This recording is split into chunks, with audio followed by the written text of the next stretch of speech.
The following was recorded in front of a live studio audience at the Studio 21 Podcast Cafe. This is the United Podcast Network.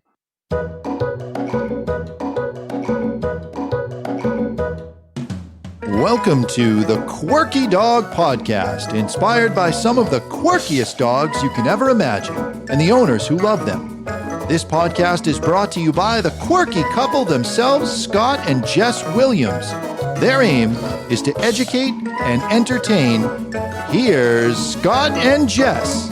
Welcome, guys, and happy Wednesday. We're coming to you live from Salem, New Hampshire, and we have a very interesting topic today. We are going to talk about our take on no bad dogs. But first, we're going to start with the quirky tip of the day. Take it away. I'm doing all the holiday discount codes, all the holiday perks for our quirky tip, and I'm super excited about this week's quirky tip. So we have had Sarah Carson on the show a couple of times. She's a celebrity dog trainer. She's a really nice person, great influencer, amazing dog trainer. And she wrote a book called Super Dog Tricks. So for our audience, our listeners, our viewers, whomever wants to join in on this, if you email Sarah at thesupercollies@gmail.com, she is going to do a signed and personalized copy of this awesome trick book. Literally, it's one of my favorite dog books. There's so many images in this. It's so clear. It goes through so many different behaviors for $25, and that includes shipping. It's only within the U.S. You have to order by December 5th because she wants to make sure everybody can get their signed and personalized books for the actual holiday. But that is my quirky tip for this week, and we are so grateful for Sarah for offering that to our audience. Yeah, I'm excited about that. I told you I was going to have a personalized mine. Yeah, don't start. All right, so let's talk about this topic. This came up because you got bit. You got bit for the first time in a long time. Yeah, a week ago Saturday, I went to see an 11-month-old Australian Shepherd, and I think it was even a mini. Yeah, mini Australian Shepherd, and the dog comes dragging towards me on the leash. I meet it with some cheese. It takes the cheese. It's a happy puppy. Not beautiful little dog. Everything's going fine. Climbs up on me, and I told the lady I'm rewarding this bad behavior and petted the dog, scratched him behind the ear. Everything was fine. Dog gets down. I said, well, why don't we work on this pulling, because the dog's pulling on the leash. I went to put a collar on the dog, and I did get the collar on the dog, but as I was shifting the leash from one collar to the other, the dog just turned around, blew up, grabbed me by the hand, started like really aggressively biting me, and I had to hang on to him with the other hand because he wasn't even on a leash. He was transitioning between the two collars. And we got him under control, and it wasn't a big deal. I did need, some paper towels and whatnot because I was bleeding on the driveway. Came home with quite a few punctures, yeah.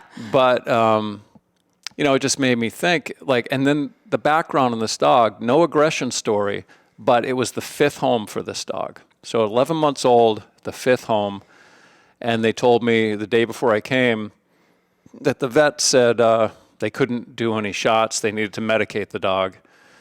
And that the vet also recommended that the dog is medicated for me to come and see the dog. But no aggression, just, I was told, high energy, just very high energy. So. There was aggression. Well, yeah, there was, but no one talks about it. Yeah. Well, and these owners hadn't actually seen it themselves personally yet. But I mean, Scott, we're not sure what they're going to choose to do. Scott did recommend euthanasia. It was a pretty extreme case. The dog, had a Well, the thing about this dog trigger. I've worked with a lot of aggressive dogs, and that's not a big issue. What was the most concerning is this hair trigger. Like, there was nothing going on. I didn't provoke this aggression. Usually when there's a dog that's aggressive and it's had a biting history, and I'm made aware of it, I'm cautious about this. I work with the dog. I establish a relationship. We can make a lot of progress. And more often than not, it's not a big deal. It's just maybe some fear. It's not anything as much as what people thought it was. But when the dog bites almost out of the blue, really aggressively, I think about children. I think about some old lady on the street that could be, okay, could I pet your dog? And then all of a sudden, boom, something happens like that. Yeah. And for it to be in the fifth home, the dog has huge anxiety. They're walking this dog 4 hours a day, which is crazy. Yeah. 4 1-hour walks because the dog is unable to sit still in the house. And as we say, and around. we've said many a time, most of our extreme aggression cases do tie in with extreme anxiety. But, this kind of brought us to this topic of no bad dogs, because a lot of dog trainers will say this, some really high-end influencers, this is like their tagline, there's no bad dog, it's never the dog's fault. And at the end of the day, There are some dogs that either are definitely not the right fit for the home they're in. There may be a bad dog for the home that they're in, and they might not be a good dog for any home. They don't have a place in society nowadays. So we kind of want to unpack that a little bit today because it's a touchy topic, and this is not a full-on behavioral euthanasia podcast, but sometimes it does have to head that route where there aren't a lot of options for this dog. There aren't people who can manage this dog. This dog is not safe. Maybe it's a genetic issue. Maybe it's past trauma. Maybe it's how it was raised early on. But there's kind of a point of no return with certain dogs. And we just want to be very honest that being in this profession as long as we've been in, this does pop up with us as well. And, the term bad is, oh, God, don't label it as bad. It's mentally ill or it's troubling or something else. But when you're out there marketing that there is no bad dog and they just need the right training, or these trainers who are guaranteeing training, which we find hugely unethical, and we don't find them to have real experience in the industry because there are many dogs that we've done over the years that if we offered a guarantee, there would not be good follow-up there. We just find that to be very, very unethical training with live animals. So we just kind of want to talk about that a bit today because there could be many, many factors that contribute to it, but it's something that everyone kind of works around and acts like, oh no, if there's a will, there's a way, but not always. Well, there are some dogs that they genetically have a screw loose. They were just born with some type of a problem. And quite often we find it with these dogs that are bred to be minis where they're getting smaller and smaller and they're adding different breeds in to get these dogs as tiny as possible. But when you're breeding strictly for size or color. Conformation. And I know no breeder would ever admit they're just breeding for conformation. Of course, it's the whole package. When you talk to a breeder, they're going to tell you they breed for the whole package. It's the perfect dog, perfect temperament. It has great athleticism, structure, and it loves everybody. And there's very few dogs that meet all these criteria. But it's nice to know what you're getting when you get a specific breed. Some of them, they'll say that they're protective of their family. They're not good with guests. I mean, these are reasonable things. That's what they were bred for thousands of years, to be protective of the property and their family or their flock. So there's an added responsibility with that. That has nothing to do with what I'm talking about. I'm talking about dogs with either an unpredictable aggression or they're so dominant that it requires a very specific handler and a way that this dog is handled. And a lot of people wind up, occasionally the people are able to pull it off. They just need the direction and they need, to be comfortable using a crate and this and that. And it works out okay.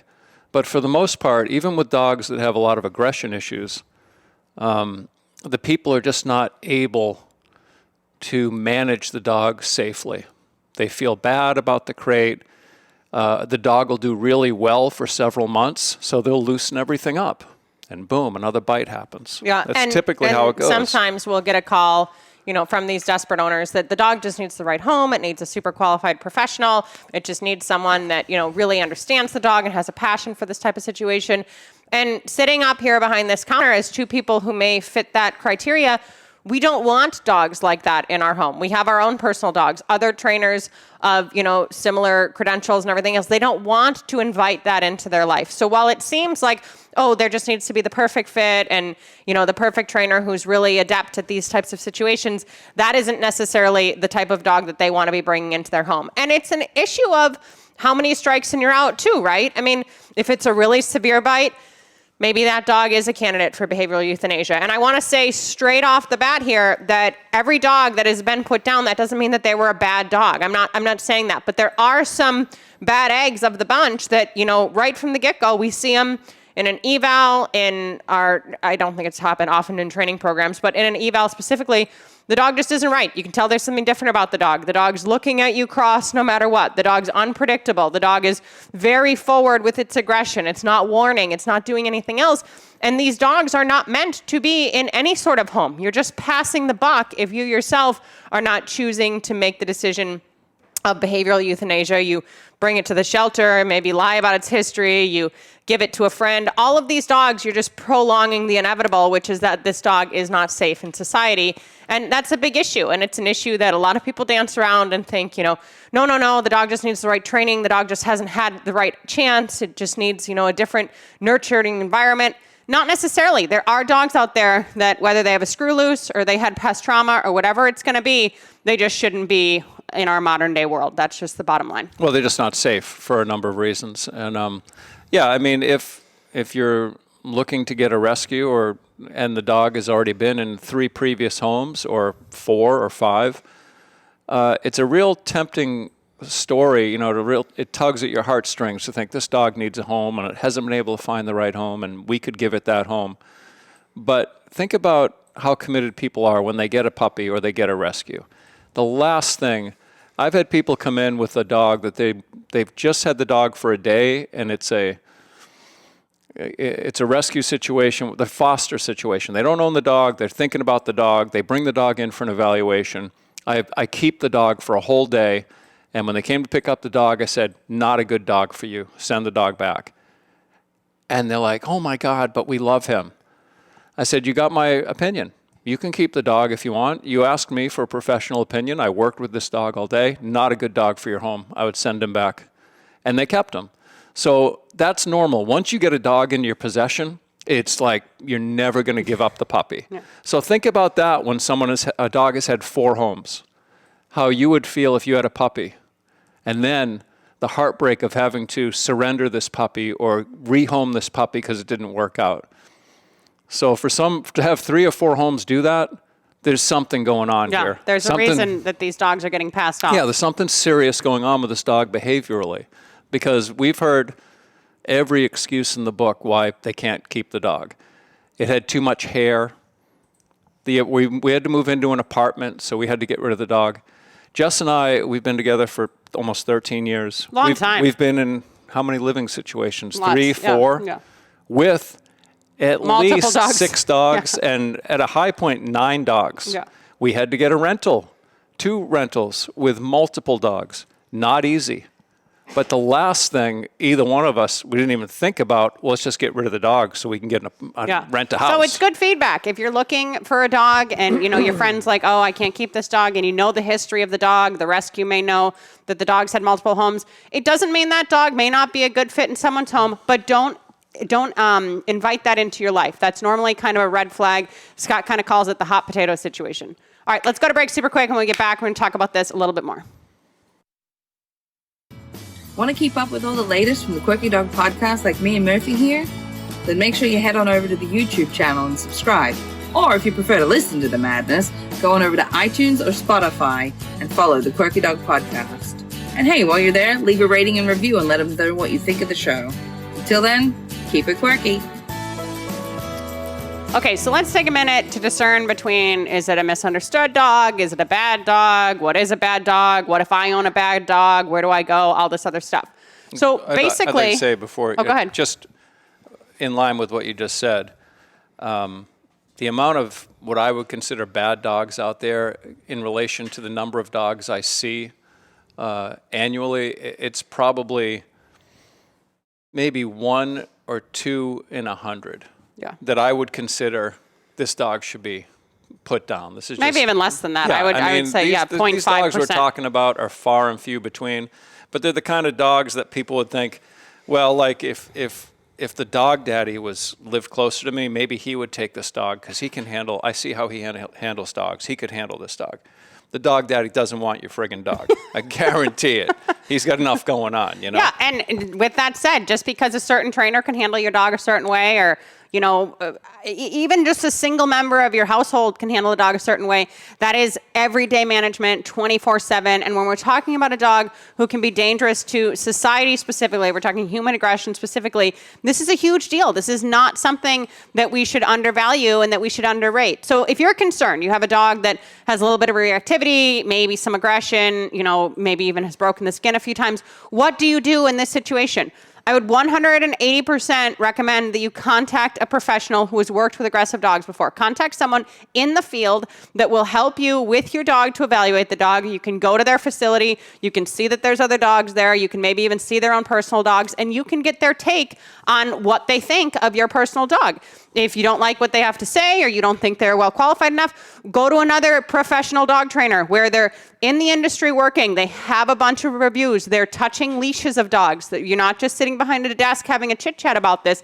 See what they think when they take the leash and help you with your dog or help work you through that. That is what we do 100% of the time. And I would say, a lot of times Scott gets to somebody's house and they're like, oh my gosh, I thought there was no hope. I've been told that, there was no place to go with this dog. There was nowhere to turn. You've finally given me a little glimmer of hope. This doesn't mean that the pathway is going to lead to, yes, you're one of those 0.5% of dog owners who own these bad dogs and there's no option for your dog. But you do need to get professional help outside of the veterinary community, outside of Google. You need to go and get in-person help and help people have you evaluate your dog. That is my first go-to with that situation. Yeah, I mean, and even if you're not dealing with the aggression, but you're dealing with this anxiety issue, the separation anxiety, which can easily spill over into aggression. We have a good friend that she was fostering rescues out of the goodness of her heart. And at one point, she told me she had a pit bull, couldn't be in a crate. She put the dog in her bathroom because she had to go to work. She comes back, the bathroom door is completely torn off. The dog ripped the skin, the wood. It wasn't a solid wood door, but just started ripping its way through the door. And she had to bring the dog back. She goes, I can't keep the dog in my house. And then they're berating her for not being committed to the dog, and yet the dog is tearing her house apart. Yeah, that is a good point. It's not just this extreme aggression. It also can be this extreme anxiety. And if you have more of an anxiety-proof crate, like a Roughland kennel or maybe a Gunner kennel or something else, and the dog's just slamming its body against it, trying to self-mutilate itself in this crate, there aren't a lot of options for a dog like that, right? You can't have a dog that someone can watch 24/7. So within this bad dog category, a dog who has anxiety that is so extreme that it can't even be contained, that's a consideration for behavioral euthanasia as well. And again, or it could be you could try the medication route. You could. And see how that goes. You and could. if that's going to calm the dog down enough, then plan on that being on, the dog is on medication the regimen, indefinitely. Yeah, the regimen. But that may work. But we would recommend not passing the buck in these situations because we see it so often. And it's a heartbreak when it finally comes to a head where now all of a sudden the sixth owner is mauled or, the dog does attack professionals unprovoked or, the vets really can't handle the dog even with really hardcore drugs. It's just escalating and escalating and escalating. So it's really important to be honest with yourself with these situations and know what you're looking at and be able to make the hard decisions because sometimes the hard decisions have to be made. And I just feel as an industry as a whole saying, oh, there's no bad dogs. All dogs are great. Dogs just need proper training. Yeah. They just need the right chance. And if the dog isn't doing well, it's your fault. Yeah. But I will say that you do got to get a professional involved because as a dog owner and not a dog professional, you may have only, at the most, given you're a middle-aged person, you may have owned 3 or 5 dogs in your whole lifetime. And those dogs were with you a long time. And they were great dogs. And you don't, even with good dogs, you don't remember how terrible they were as puppies. You forget about the puppy stuff. Now you have a new dog and you're like, why is this puppy so bad? Well, you just forget about that stuff. But it's hard to judge a difficult dog because you're only comparing it to the last 3 you had. And you're only remembering the best of those 3. They were great dogs, keeping you, safe and comfortable on the couch and just being really awesome companions. And now you have this really difficult dog. So if you call in someone that sees 100 dogs a year or more, they can look at the dog and work with the dog and really give you a better read of assessment where you're at. What the dog may not be that bad. He's just unmanageable. He just needs some training. Yeah. He hasn't really grown up in a house where there were rules. And it doesn't mean you can't get him on track right away. But you need to get an outside opinion. Get another set of eyes on this dog to work with them and really be able to assess and see what you have, Yeah, and this topic is kind of bringing my headspace to a lot of these posts that, some rescues or some sanctuaries are posting about, and often they're bully breeds. I'm not meaning to throw these dogs under the bus, but often it's a bully mix that has, attacked or killed multiple animals, has mangled volunteers' hands and everything else. And it's this fundraising event so the dog can live in a specific sanctuary or so we can get the dog into the properly fitted home and everything else. And when we're talking about a dog who is, actually killed multiple animals, who has human aggression to the point of mangling limbs, mangling hands, mangling everything else, we should not be looking at rehoming those dogs. We should not be looking at raising funds to keep those dogs in our society. These are the types of dogs that we're talking about where You can call them bad, you can call them unsafe, you can call them mentally unstable. This is not a dog that we want roaming our streets or our neighborhood or moving in next door with the chain link fence between you and your 2-year-old kid. So be mindful of these things when you see them pop up. Sometimes it's heart-wrenching and you think, oh my gosh, this dog needs, just the right mix of, hope and luck and professionalism and everything else. And we're sitting up here as professionals telling you that's not the case.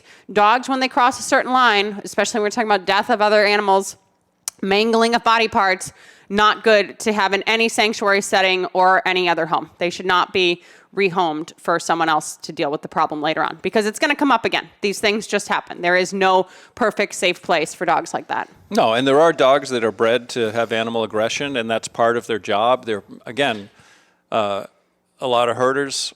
Yeah. If a coyote comes into the field where the sheep are or the cows, the coyote's going to be dead. Yeah. They're going to be on it. They're going to kill it. That's their job. That's what they're supposed to do. But if you don't have a working environment for this dog, and God forbid, depending on, where you're located, the neighbor's dog happens to stroll by, and then they're going to nail that. I saw online the other day a couple of Presa Canarios that were hog hunting and taking a hog out. They were doing a good job. That's what they wanted to do with their dog. Hog hunting is huge in the South in this country, and I don't begrudge anyone for doing that. But those are dogs you don't want that energy, that aggression unleashed in the wrong direction. Yeah. Because you get two of them together, a person doesn't have a chance. Maybe with one-on-one, you might have a chance of strangling the dog out, but with two, you're screwed, Yeah, and I just want to make it clear, since we brought up this animal aggression component of things, killing chipmunks and bunnies, still heart-wrenching, still something that I don't want to see happen. But that's not the type of animal aggression I'm talking about. I'm talking about killing, small dogs, medium-sized dogs, sometimes large-sized dogs. I mean, we heard of a Great Dane getting taken down a few weeks ago.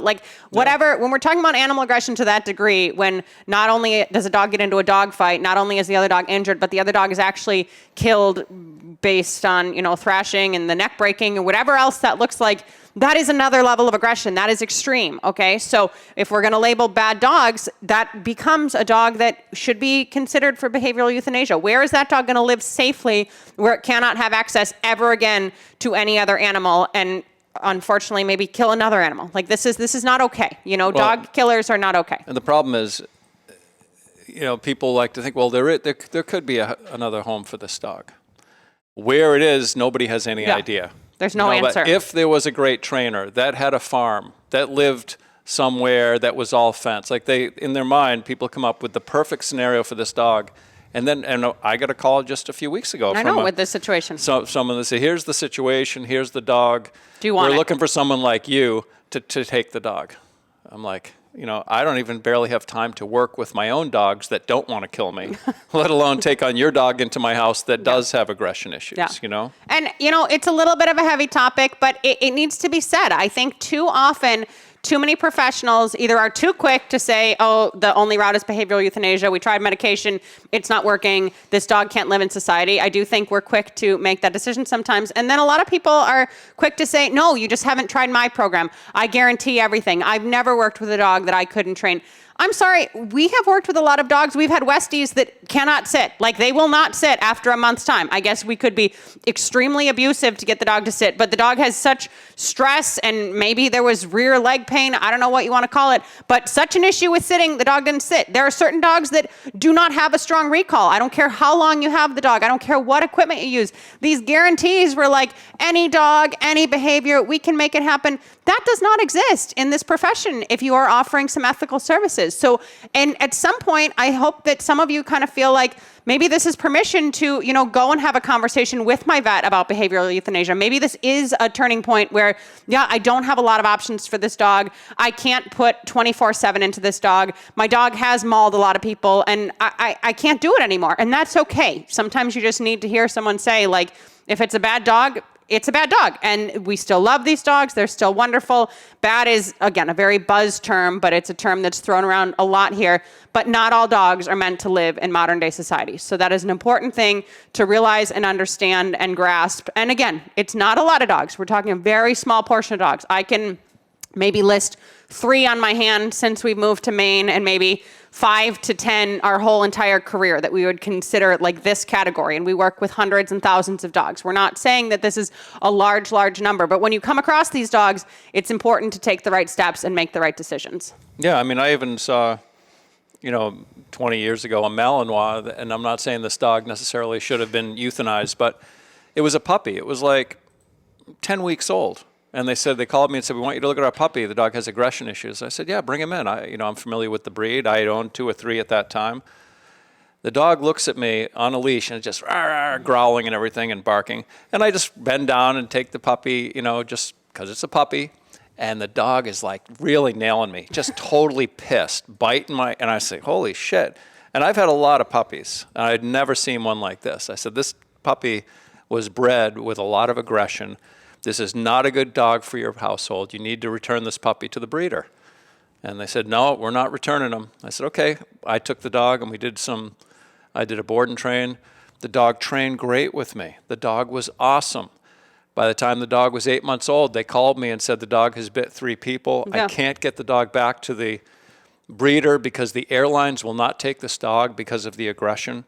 The dog was just very powerful. He was bred to do military or police work. He wasn't bred to be a home companion animal. Yeah.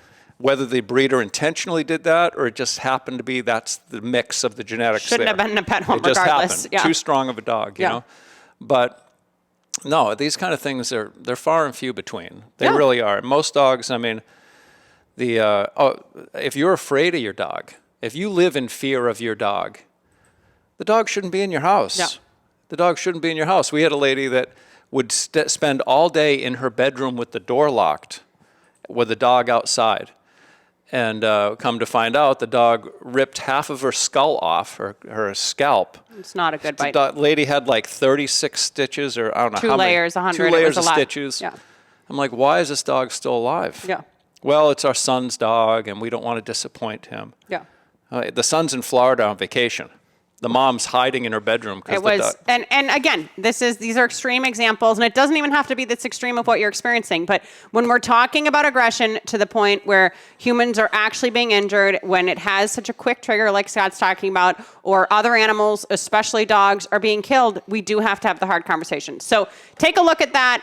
We hate to be down in the dumps, but since Scott got bit for the first time in 4 or 5 years, we thought we'd chat it up. Yeah, it rarely happens, and. When a dog is not, when it seems really unprovoked and out of the blue, I only think about a child getting hit in the face because they're short, they're right there, they could be just grabbing this dog and giving it love, and then all of a sudden the dog decides, I don't like that, and now the kid's cheek is completely removed off of its face. And it changes kids' lives forever. This happens all the time. There's plenty of YouTube stories to see about that. There's plenty of great dogs out there. Yeah. There's a lot of really good dogs Go for the good ones. All right, you guys, once again, check out Super Dog Tricks. If you want to get the signed and personalized copy, you're going to email Sarah at thesupercollies@gmail.com. Tell her you heard it from us, and she will get you a book by the holidays. Thank you so much for joining in this week. And in the meantime, keep it quirky. Bye, guys. The views and opinions expressed by the hosts, guests, or callers of this program do not necessarily reflect the opinions of the Studio 21 Podcast Cafe, the United Podcast Network, its partners, or affiliates.